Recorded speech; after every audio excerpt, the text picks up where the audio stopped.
بسم اللہ الرحمن الرحیم، السلام علیکم۔ رات نیوز کے خصوصی ویلاگ کہی انکہی کے ساتھ وجی احمد صدیقی آپ کی خدمت میں حاضر ہے۔ آج ہمارا موضوع ہے پی آئی اے کی نجکاری، یعنی پی آئی اے کی پرائیویٹائزیشن۔ کسی بھی ملک میں جو ترقی پذیر ہو، اس کو پہلے مرحلے میں اس کے سارے اثاثے اگر آپ ان لوگوں کے ہاتھ میں دے دیں جن کے مفادات کا آپ کو علم نہیں ہے کہ وہ پاکستان سے وابستہ ہیں یا کسی اور دوسرے ملک سے۔ پاکستان ایک ترقی پذیر ملک ہے، ترقی کی راہ پر وہ گامزن تھا کہ اس کے اندر رکھنے رکاوٹیں طرح طرح کی آ گئی۔ اب پاکستان انٹرنیشنل ایئر لائنز، جو پاکستان کا ایک بہت معتبر اور موقر ادارہ تھا، جو بہت زیادہ لوگوں کے لیے کام کر رہا تھا، اور اس موقر ادارے میں جو وسائل تھے وہ بہت زیادہ تھے، یعنی کامیابی کے ساتھ یہ چل رہا تھا۔ لیکن پھر ایک صاحب آئے جن کا نام تھا شاہد خاقان عباسی۔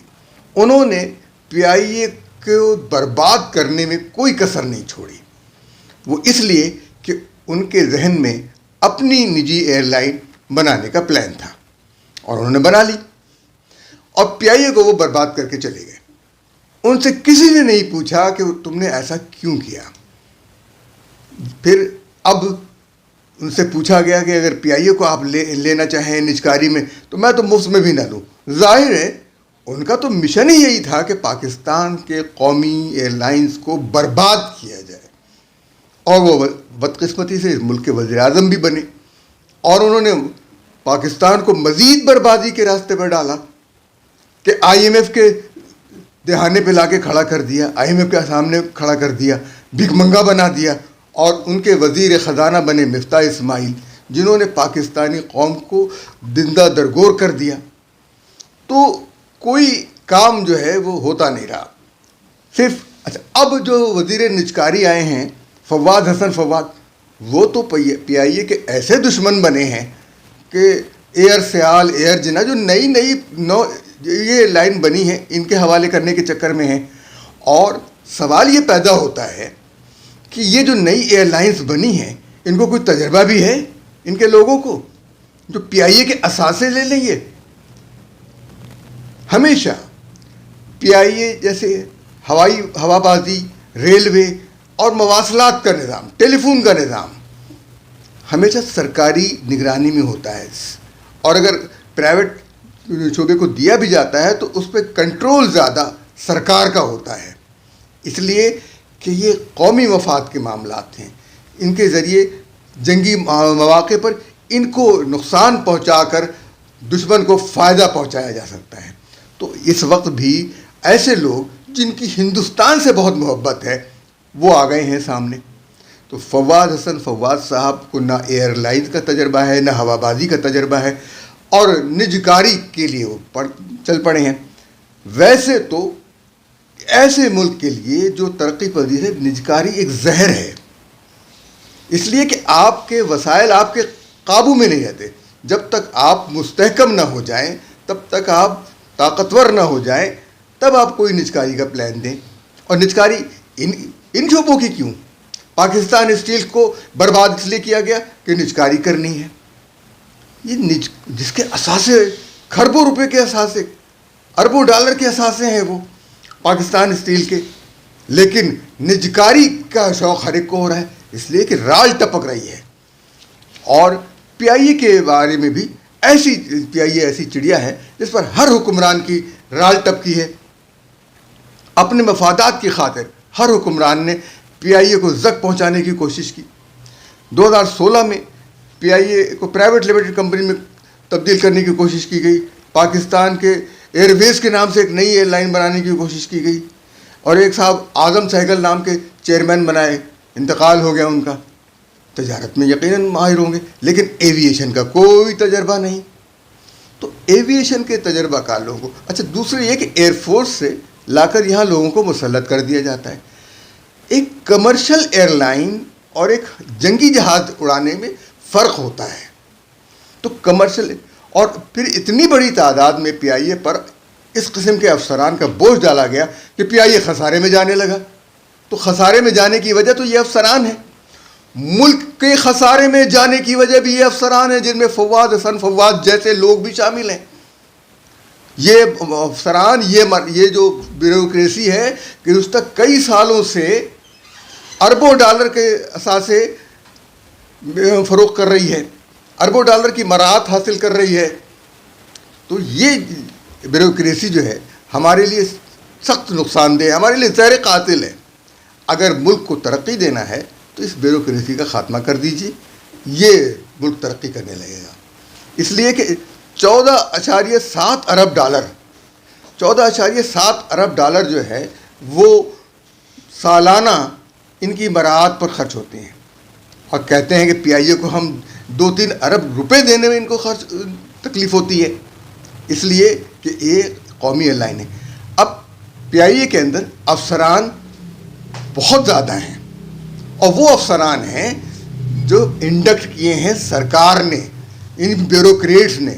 فواد حسن فواد جیسے بیوروکریٹس یہاں گھسے ہیں جن کو کچھ علم نہیں، سوائے مراعات حاصل کرنے کے لیے، مفت سفر کرنے کے. اور جو اسٹاف ہوتا ہے، عملہ ہوتا ہے، اس کو دینے کے لیے ان کے پاس کچھ نہیں ہے. اب یہ فواد حسن فواد صاحب یہ فرماتے ہیں، جو میں آپ کو ویڈیو سناؤں گا، کہ یہ ہم یہ کر رہے ہیں، ہم نے اس سے بات کر لی ہے، ہم نے اس سے بات کر لی ہے. یہ ساری چیزیں بالکل غلط ہیں. آپ کیئر ٹیکر گورنمنٹ ہیں، آپ کو کوئی اختیار حاصل نہیں ہے کسی ادارے کو بیچنے کا. آپ پر الزام لگے گا، آپ کو قید ہوگی، آپ کو سزا ملے گی انشاءاللہ تعالیٰ، کیونکہ آپ قومی اثاثے بیچ رہے تھے. اور قومی اثاثوں کے بارے میں قومی ادارے کو فیصلہ کرنا ہے، پارلیمنٹ کو فیصلہ کرنا ہے، آپ کو نہیں کرنا ہے. آپ بالکل نہیں کر سکتے. کیئر ٹیکر گورنمنٹ نہ آئی ایم ایف سے کوئی معاہدہ کر سکتی ہے، نہ پی آئی اے کو بیچ سکتی ہے، نہ کسی ادارے کو بیچ سکتی ہے. اس کا کام صرف اور صرف الیکشن کرانا ہے، جس سے آپ بھاگ رہے ہیں. اور آپ کوشش یہ کر رہے ہیں کہ صرف ایک جماعت جس کے آپ پرنسپل سیکریٹری رہے تھے، جس وزیر اعظم کے، اسی کو آپ لانا چاہتے ہیں. دوسری جماعتیں جو میدان میں موجود ہیں، جس میں پیپلز پارٹی ہے، پی ٹی آئی ہے، اس کے لیے آپ راستے بند کر رہے ہیں. جیسا پی ٹی آئی نے کیا تھا ویسا ہی آپ جو ہے وہ اب آپ پی ٹی آئی کے لیے کر رہے ہیں، جو ہے پی ٹی آئی نے نون لیگ کے لیے کیا تھا. اب یہ کوئی کھیل دوبارہ نہیں ہونا چاہیے. اگر پی ٹی آئی کے لوگ ووٹر ہیں تو ان کو ووٹ دینے دیجیے، لیکن آپ تو کھیل کچھ اور کھیل رہے ہیں.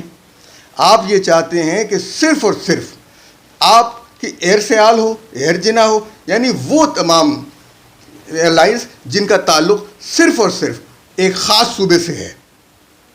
یعنی آپ قومی ادارے کو ایک خاص صوبے کا ادارہ بنانا چاہتے ہیں. آپ اس سے پہلے بھی شاہد خاقان عباسی نے اتنی بھرتیاں کی تھیں ایک خاص صوبے کے لوگوں کی کہ اس ایئر لائن کا نام پاکستان ایئر لائن کے بجائے اس صوبے کے نام پر کہا جانے لگا تھا. تو یہ چیزیں بہت خطرناک ہیں، اور نجکاری تو ہونی ہی نہیں چاہیے. اس لیے اگر پی آئی اے کو چلانا ہے تو بیوروکریٹس کی تنخواہیں کم کریں، ان کے مفادات کم کریں. اور نواز شریف صاحب نے بورڈ آف ڈائریکٹر میں ان لوگوں کو داخل کیا تھا پی آئی اے کے جن کو ایویشن کا کوئی تجربہ نہیں تھا، وہ صرف ان کے پسندیدہ لوگ تھے. میں آپ کے سامنے یہ کہہ رہا تھا کہ قومی ایئر لائن کو کبھی پرائیویٹائز نہیں کیا جاتا. دنیا بھر میں اس کی مثال موجود ہے. ہم اپنے پڑوس میں جائیں تو سری لنکا، بیمان بنگلہ دیش کا سرکاری airline, Lufthansa German airline, JAL Japan airline, اور سعودی ایئر لائنس، اس طرح تمام ٹرکش ایئر لائنس، یہ ساری کی ساری پرائیویٹ نہیں ہیں، سرکاری ایئر لائنس ہیں. حکومت ان کی سرپرستی کرتی ہے، دنیا میں ان کا نام ہے. پاکستان کا قومی پرچم بردار ادارہ پی آئی اے، پاکستان انٹرنیشنل ایئر لائنز، اس کو برباد کیا گیا، جیسے نیشنل شپنگ کارپوریشن کو برباد کیا گیا جو بحری جہاز ہے. تو نیشنل، یہ سب لوگ، یہ وسائل کے قبضے کرنے والے لوگ، ان کو چھوڑنا چاہیے. وسائل کے اوپر قابض لوگوں کو ہٹانا چاہیے. یہ جونکے ہیں. میں نے آپ سے، یہ میں نہیں کہہ رہا، ان جوکوں کے بارے میں عالمی ادارے رپورٹ دے رہے ہیں. عالمی ادارہ ورلڈ بینک کا یہ کہتا ہے کہ پاکستان میں ٹیکس 10% ٹیکس زیادہ غریب دیتے ہیں امیروں کی نسبت. یہ بیوروکریٹس ٹیکس نہیں دیتے. ایف بی آر نے فائلر اور نان فائلر کی شرط لگائی حال میں، تو معلوم یہ ہوا کہ ایف بی آر کے 50% سے زیادہ افسران نان فائلر ہیں. آپ مجھے بتائیے پھر دوسروں سے یہ فائلر اور نان فائلر کی شرط منوانے والے یہ کون لوگ ہیں؟ یہ ایف بی آر جو انکم ٹیکس وصول کر رہا ہے بجلی کے بلوں میں، اور بجلی کے بلوں میں ظلم کی انتہا کی ہوئی ہے، اور یونٹس بڑھا کر گویا عوام کو نچوڑنے اور ختم کر دینے کی پوری کوشش ہے، وسائل کھینچ لینے کی کوشش ہے. اس لیے ہماری گزارش یہ ہے کہ اس سے پہلے کہ لوگ آپ کے گریبانوں تک پہنچیں، بیوروکریسی اپنی اصلاح خود کر لے. اور نگراں وزیر اعظم صاحب جناب انوار الحق کاکڑ صاحب، آپ صرف اور صرف الیکشن کرانے آئے ہیں. ادھر ادھر کی باتیں مت کریں اور صرف الیکشن کی بات کریں. اور آپ کے نگراں وزیر اطلاعات ادھر ادھر کی باتیں کر رہے ہیں، لیول پلینگ فیلڈ خراب کر رہے ہیں، اور ادھر ادھر کی بات، ان کے مفادات، ان کے سیاسی تاثرات سب معلوم ہیں. ابھی بھی جو کچھ کہا گیا، یعنی آپ نے اپنے پسندیدہ اینکرز کو، یوٹیوبرز کو پی ٹی وی میں 7.5 لاکھ روپے پر 3 کو ملازمت دی ہے. ان میں سے ایک صاحب جنسی بے راہ روی کو جائز سمجھتے ہیں، ہم جنس پرستی کو جائز سمجھتے ہیں، وہ بھی آپ نے پی ٹی وی نے ان کو ملازم رکھا ہوا ہے. تو ایسے لوگوں کا کیا علاج ہوگا؟ تو پی آئی اے کے حوالے سے پہلے تو آپ سنیے فواد حسن فواد صاحب کیا کہتے ہیں، جس کا جواب میں نے دیا ہوا ہے. شاہد خاقان صاحب کو تو میں سمجھتا ہوں لینا بھی نہیں چاہیے جی، چونکہ وہ پاکستان کی سیاست کا حصہ ہے، تو یہ کانفلکٹ آف انٹرسٹ کی صورتحال ہوگی جی. اور میں نے پاکستان کی ساری ایئر لائنز کو اپروچ کیا، میں نے ایئر بلو کو اپروچ نہیں کیا for the purpose of record. میں نے ایئر سیال سے بات کی، میں نے فلائی جناح سے بات کی، ہر ایک سے بات کی کہ جی آپ اس ٹرانزیکشن کو دیکھیں، ہم اس کو مارکیٹ میں لا رہے ہیں. میں نے باقی جو ایمریٹس یا دوسرے ہیں، ہمارے جو ہائی کمشنر لنڈن میں بیٹھے ہوئے ہیں، جو برٹش ہائی کمشنر یہاں پہ ہیں، ان کو کہا کہ جی آپ برٹش ایئر ویز کو، ورجن اٹلانٹک کو کہیں کہ پی آئی اے کی پرائیویٹائزیشن ان کے لیے کافی سود مند ہو سکتی ہے. پروگرس یہ ہے کہ پہلی مرتبہ پی آئی اے کی ہسٹری میں، یہ کتنے سالوں سے آپ سن رہے ہیں کہ پرائیویٹائز ہونا ہے، لیکن جو پرائیویٹائزیشن کمیشن آرڈیننس کے تحت جو پہلا کام ہوتا ہے کہ آپ ایک فائنینشیل ایڈوائزر کی تقرری کرتے ہیں جو اس سے متعلقہ پرائیویٹائزیشن سے سارے معاملات کے اوپر ایکسپرٹس کے ساتھ مل کے آپ کو ٹرانزیکشن کنسٹرکٹ. اس وقت وہ پچھلے 2 ہفتوں سے وہ یہ کام کر رہے ہیں، پی آئی اے کے آفیسز میں بھی بیٹھ کے کر رہے ہیں، پرائیویٹائزیشن کمیشن کے آفیسز میں بھی بیٹھ کے کر رہے ہیں، اور اس کے اگلے مرحلے اب کام ان پہ ہو رہا ہے. پہلا جو مرحلہ ہے وہ یہ ہے کہ ہم نے پی آئی اے سی ایل کو ریسٹرکچر کر کے اس کو ایز کور ایویشن ایسٹس، ان کو جن کا سب سے زیادہ نقصان ہے، ان کو ہم چاہتے ہیں کہ جی ہم سب سے پہلے پرائیویٹائز کر دیں ایک علیحدہ سٹرکچر میں لے جا کے، اور جو اس کے لیگیسی لونز اور دوسری لائبلٹیز ہیں ان کو علیحدہ رکھیں. اسی طرح جو روزویلٹ ہے اس کے لیے ایک سٹرکچر کریٹ کرنا ہے، جو پی آئی اے کے دوسرے اثاثے ہیں ان کے لیے سٹرکچر کریٹ کرنا ہے. مہینے کے آخر تک ہم ایک جو ریسٹرکچرنگ کا کمپلیٹ پلان ہے، جو سب سے پہلا ہماری ریکوائرمنٹ تھی، وہ ہم ایس سی سی پی کے پاس لے کے جائیں گے. پہلے حکومت سے اس کی منظوری لیں گے اور اس کے بعد ایس سی سی پی میں فارمل اس کی اپلیکیشن دے دیں گے کہ اس کو اس طرح سے ریسٹرکچر کیا جائے کہ یہ ہم اس کی پرائیویٹائزیشن کر سکیں. تو یہ پاکستان کی تاریخ میں پہلی مرتبہ ہوا ہے، اور ابھی going exactly by the book and by the timelines that we started with on day 1. اچھا، تو اس کے بعد کا مرحلہ جو ہے وہ پھر وفاقی کابینہ نے یہ طے کرنا ہے کہ اس کا کون سا ٹرانزیکشن سٹرکچر. فائنینشیل ایڈوائزر آپ کو ڈفرینٹ آپشنز، اس وقت وہ سائملٹینیسلی مارکیٹ کو بھی اسیس کر رہے ہیں، وہ پی آئی اے کے ایسٹس کو بھی ویلیو کروا رہے ہیں. اس کے لیے ان کے پاس علیحدہ ایکسپرٹس ہیں، کیونکہ ایویشن کے ایسٹس آسانی سے ویلیویشن عام آدمی نہیں کر سکتا، اس کے ایریا ایکسپرٹس ہوتے ہیں جو کرتے ہیں، تو وہ اس کی بھی ویلیویشن کر رہے ہیں. تو اس وقت تک ہمیں وہ اسکیم آف ارینجمنٹس کے ساتھ ساتھ ٹرانزیکشن سٹرکچرز بھی ویریس پرپوز کریں گے، جس میں سے ہم کسی ایک ٹرانزیکشن سٹرکچر کی یا 2 ٹرانزیکشن سٹرکچرز کی آلٹرنیٹ میں اپروول وفاقی کابینہ سے لیں گے، اور پھر اس کے بعد اس کا جو پرائیویٹائزیشن کا پروسیس ہے وہ ہوگا. سیپریٹلی جو اس کا ہیومن ریسورس ہے، کچھ تو ہیومن ریسورس انویسٹر ضرور ریٹین کرے گا، پائلٹس میں سے بھی ریٹین کرے گا، کیبن کرو میں سے بھی ریٹین کرے گا، انجینئرنگ سٹاف میں سے بھی ریٹین کرے گا، لیکن کچھ نہیں بھی ریٹین کرے گا. ہمیں اندازہ ہے ایسا سٹاف جو ایکسیسولی بھرتی ہوا ہے، ایسا سٹاف جس کی پراپر ایکسپرٹیز نہیں ہے، ایسا سٹاف جو ان ڈیوٹیز کے لیے فٹ نہیں ہے، ان کو وہ ڈیفینیٹلی نہیں کرے گا. تو ان کے لیے جو والنٹری سیپریشن اسکیم ہے یا جو گولڈن ہینڈ شیک اسکیم ہے، اس پہ بھی ساتھ ساتھ کام ہو رہا ہے. آپ نے فواد حسن فواد کی بات سنی. اب جیسا کہ میں نے کہا کہ ان کا کام ہی نہیں ہے کہ یہ نجکاری کریں، ان کا کوئی یہ ریٹائر ہو گئے ہیں، اب ان کو کسی شعبے میں نہیں لانا چاہیے. ریٹائر ہو گئے، ان کی صلاحیتیں کسی اور کو لینا ہے تو لے لیں. اور دیکھیے کتنی عجیب و غریب بات ہے، ریٹائر ہونے کے بعد بھی یہ افسران بیرون ملک کی شہریت اختیار کرتے ہیں، وہاں جا کر ڈالروں میں اپنی پینشن وصول کرتے ہیں. تو قانون یہ ہونا چاہیے کہ جو سرکاری ملازم ریٹائر ہو کر غیر ملک کی شہریت اختیار کرتا ہے اس کی پینشن تو کم از کم بند کرو.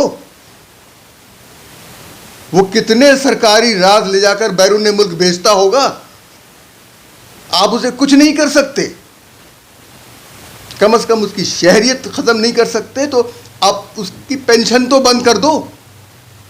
سربار خرچ کے اوپر وہ وہاں پر جاسوسی کرے، دوسرے ملکوں کے مفادات کے لیے کام کرے. یہ بہت شدید معاملات ہیں، یہ انتہائی سنگین معاملات ہیں. یعنی اب پاکستان کے اندر بے روزگاری کو پھیلانے کا منصوبہ ہے یہ نجکاری. پی آئی اے پر افسران کا بوجھ زیادہ ہے، اور وہ افسران جو پہلے ہی پینشن لے رہے ہیں کسی اور ادارے سے وہ بیٹھے ہوئے ہیں. دوسرے پاکستان اسٹیل مل ختم کر دی گئی جہاں ہزاروں لاکھوں ملازمین کو موقع ملتا، آتے جاتے ہزاروں خاندان اس پر پلتے، لاکھوں خاندان پلتے، پروڈکشن ہوتی، چیزیں بکتی. یہ کتنا اچھا ہوتا ہے ملک میں، معاشرے میں. لیکن اور اس پروڈکشن کے نتیجے میں ہمارے روپے کو استحکام ملتا. لیکن پاکستان کے پاس افرادی قوت کی کمی نہیں ہے، اور اس افرادی قوت کو ہنرمند اور غیر ہنرمند میں تقسیم کیا جاتا ہے، اسکلڈ اور نان اسکلڈ میں. تو آپ ہنرمند پاکستانیوں کی تعداد میں اضافہ کریں، لیکن ایسا نہیں ہوگا. کوئی سیاسی پارٹی یہ ایجنڈا لے کے نہیں آتی. تو اس لیے ضروری ہے. اور بیوروکریٹس کس بات کی تنخواہ لیتے ہیں؟ یہ عام گریجویٹ اور ہر مضمون کے ماہر بن جاتے ہیں. سائنس کے شعبے کا بھی ماہر بن جائے گا اور اکنامکس کا بھی ماہر بن جائے گا. لندن سے پڑھ کے آئے گا، پاکستان کے حالات میں وہ لندن کی چیزیں اپلائی کرے گا. وہاں کا موسم الگ، وہاں کا کلچر الگ. تو یہ کیا ہے؟ یہ صرف مراعات یافتہ طبقہ ہے، یہ جو جوک کی طرح لگا ہوا ہے اور پاکستان کے اداروں کو کھا رہا ہے.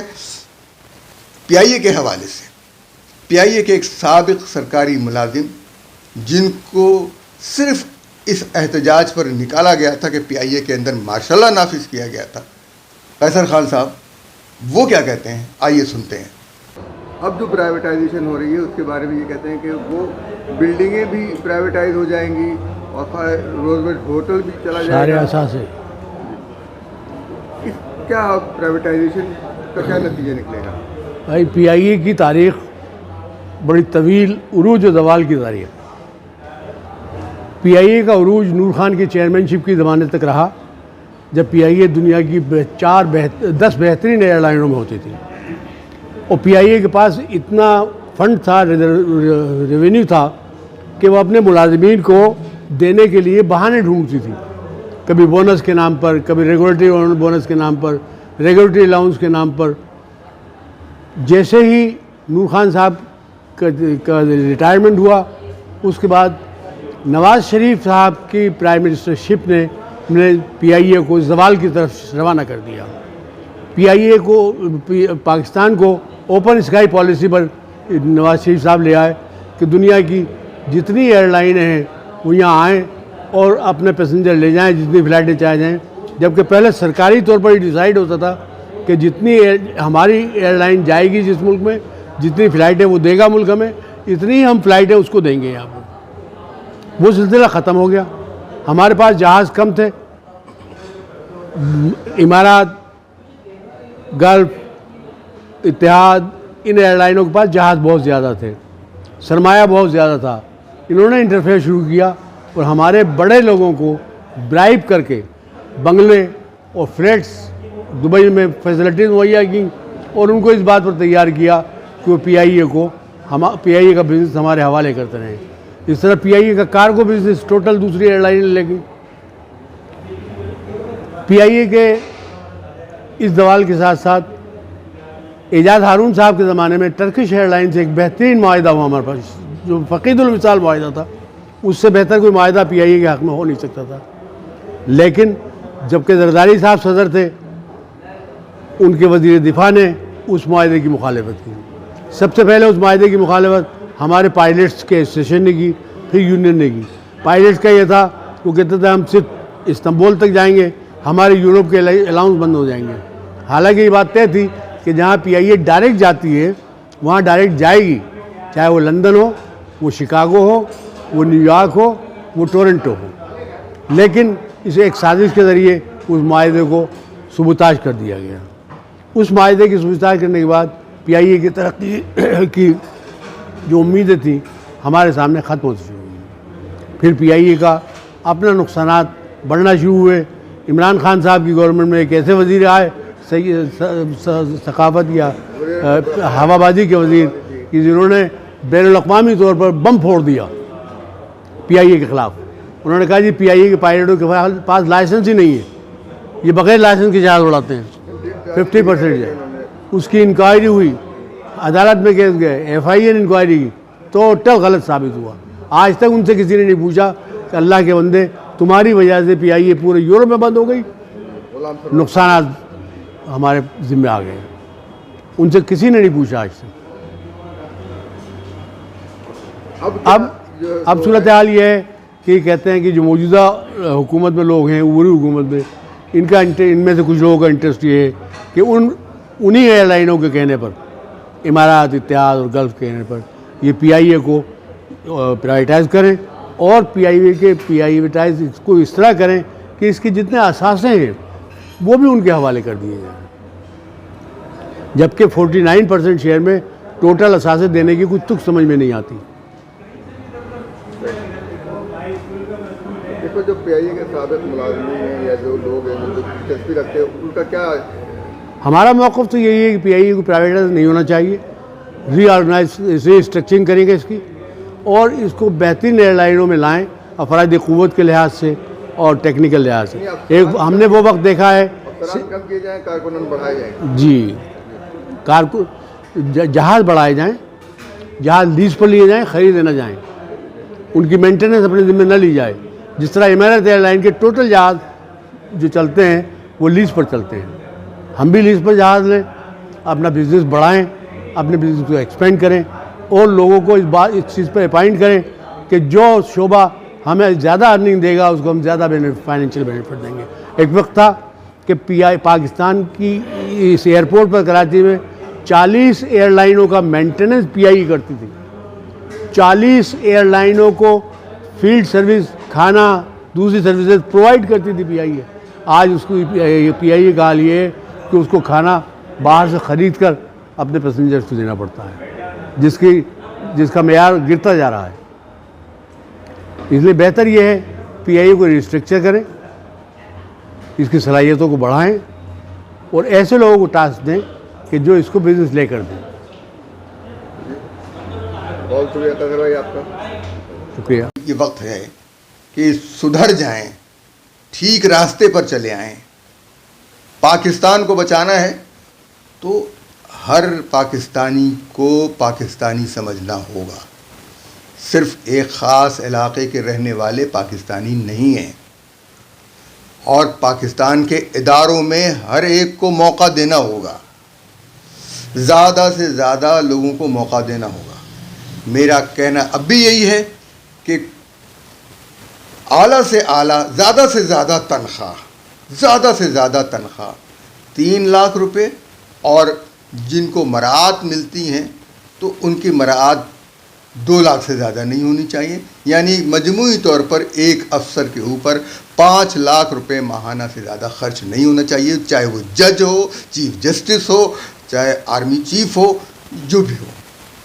ان کی تنخواہیں محدود کرنی چاہیے، اور اگر ان کو مراعات اور میں اضافہ چاہیے، تنخواہوں میں اضافہ چاہیے، تو پاکستانی روپے کو مستحکم کرے. ان کی مراعات میں، تنخواہوں میں خود بخود اضافہ ہو جائے گا. اسی لیے میں چاہتا ہوں کہ آپ میرا یہ پیغام لوگوں تک پہنچائیں. عوام کو اٹھ کے کھڑے ہونا ہوگا، اپنے حق کی خاطر کھڑا ہونا ہوگا، اور سچ اور جھوٹ کے درمیان فرق پیدا کرنا ہوگا. اسی لیے ہماری ضرورت ہے کہ ہم اس وقت اٹھیں، کھڑے ہوں، اور حق اور باطل کی اس جنگ میں حق کا ساتھ دیں، اور یہ پرائیویٹائزیشن جو عالمی ساہوکاروں کا ایجنڈا ہے اس کو ختم کریں. پرائیویٹائزیشن نہیں ہونی چاہیے. عالمی ساہوکار ہمارے وسائل پہ قبضہ کرنا چاہتے ہیں. انہیں معلوم ہے کہ پاکستان کے اندر کیا کیا وسائل ہیں، کون سی معدنیات ہیں، کہاں گیس ہے، کہاں تیل ہے. اس لیے پاکستان کے وسائل پاکستان کے عوام کا حق ہے، ان ایجنٹوں کا نہیں. یہ نجکاری کرنے والے پاکستان کے دشمن ہیں. یہ ابھی سلمان شاہ جو ہے اس نے بھی ایک بات کہی تھی کہ یہ جو ہے وہ اتنا برباد ہو گیا ہے کہ اس کو کچھ نہیں کر. تو برباد کس نے کیا؟ سلمان شاہ جیسے لوگوں نے کیا. ان کی حکمت عملی جو تھی پاکستان کی معیشت کے لیے، سودی معیشت. جب کہا گیا تھا کہ سود کو ختم کرو تو نواز شریف صاحب کھڑے ہو گئے تھے. نواز شریف صاحب نے تو اسلامی شاعر کی تمام دھجیاں بکھیری ہیں. جمعے کی چھٹی ختم کی، اور بڑے تک اس کے بعد سے نحوست پھر گئی، پوری معیشت پر نحوست پھر گئی، پورے ملک پر نحوست پھر گئی. آپ ہفتے اور اتوار کی چھٹی کر رہے ہیں، ایک یہودیوں کی چھٹی، ایک عیسائیوں کی چھٹی، اور آپ نے جمعے کی چھٹی ختم کر دی. تو معیشت آپ کہہ رہے ہیں کہ جی قرآن میں لکھا ہے کہ جمعے کے بعد، تو قرآن میں تو یہ لکھا ہوا کہ ہفتے اور اتوار کی چھٹی کرو. وہ تو وہاں تو یہ حکم ہے کوئی دن چھٹی نہیں کرو. پھر آپ یہ تو بالکل ہی عجیب و غریب طریقہ تھا کہ صرف جمعے کی چھٹی ختم کرنی تھی. بہرحال میں اب یہ کہوں، نہ ادارے بیچنے چاہیے نہ کوئی اور. اگر کسی کو آنا ہے تو اس کے لیے عوام اب شرائط مقرر کریں. اگرچہ عوام کے ووٹوں سے کوئی نہیں آتا، یعنی جو شخص 3 لاکھ ووٹوں میں سے 25,000 ووٹ لے لیتا ہے وہ جیت جاتا ہے. تو مجھے بتائیے کیا وہ عوام کی اکثریت کا نمائندہ ہوتا ہے؟ ہرگز نہیں. یہ ہمارے لیے یہ طریقہ کوکن میں بھی وہی ہیلے ہیں پرویزی. یہ جمہوریت بھی ہمارے لیے دھوکہ ہے. بندوں کو گنا کرتے ہیں، تولا نہیں کرتے. لیکن آمریت سے بہت بہتر ہے کہ ہم کسی کو جواب دہ تو پاتے ہیں. اب ہمیں توقع یہ ہے کہ لوگ اٹھیں گے اور اپنی آواز بلند کریں گے. اور ہمارا تو یہ ہے کہ اٹھیں نہ اٹھیں، ہم تو اپنی آواز بلند کرتے رہیں گے. صحرا میں بھی اذان دیں گے، جنگل میں بھی اذان دیں گے، شہر میں بھی اذان دیں گے. آپ ہمارے چینل کو سبسکرائب کیجئے، لائک کیجئے، شیئر کیجئے، اور ہمیں اجازت دیجئے اگلے پروگرام تک. اللہ حافظ.